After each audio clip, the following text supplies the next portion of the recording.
दर्शकों नमस्कार। हाजिर हूँ मैं आज फिर एक नए विषय को लेकर के, जो हमारी सीरीज चल रही है हस्तरेखा की। प्रिय दर्शकों, अभी तक हमने जो है समझा हथेली का रंग।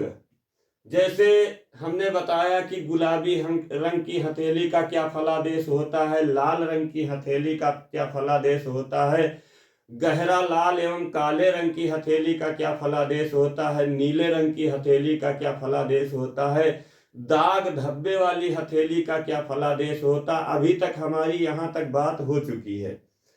अब मित्रों, हम आगे बात करते हैं हथेली का। जैसे आप किसी की हथेली देखते हैं या छूते हैं, तो किसी किसी की हथेली ठंडी होती है, किसी की गर्म होती है, किसी की एकदम न्यूट्रल होती, माने न ठंडी होती न गर्म होती, जिसे सामान्य हथेली कहा जाता है।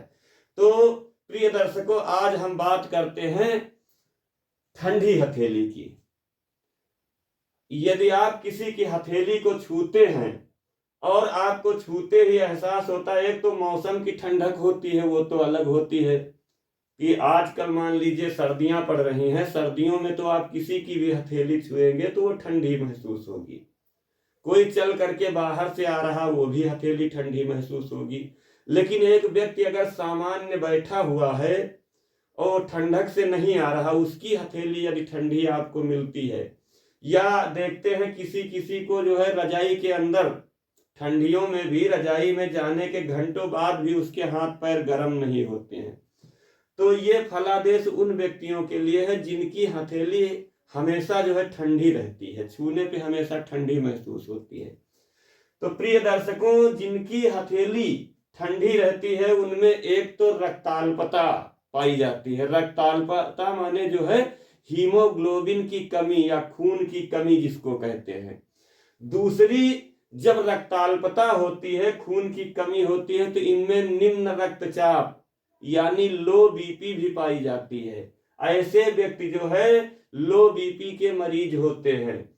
तीसरी जो होती है, इनमें यौन कमजोरी भी पाई जाती है। पुरुषों में जो है यौन कमजोरी पाई जाती है। हाँ, यही अगर ठंडी हथेली किसी स्त्री की है तो उस स्त्री में गर्भाशय के रोग पाए जाते हैं, जैसे श्वेत प्रदर यानी सफेद पानी की शिकायत होना। श्वेत प्रदर उसी को कहते हैं, उसी को देहात की भाषा में सफेद पानी आना कहते हैं, और उसी को इंग्लिश में ल्यूकोरिया कहा जाता है। दूसरा, गर्भाशय का अपनी जगह से इधर उधर खिसक जाना। ऐसी भी बीमारियां पाई जाती हैं जिनकी हथेली ठंडी रहती है। उसके बाद आता है गर्भाशय में रसौली। रसौली जो है, हाँ, सिस्ट को कहते हैं, इंग्लिश में रसौली सिस्ट को कहते हैं। जैसे गर्भाशय में किसी किसी के गांठ हो जाती है, उसे रसौली कहा जाता है।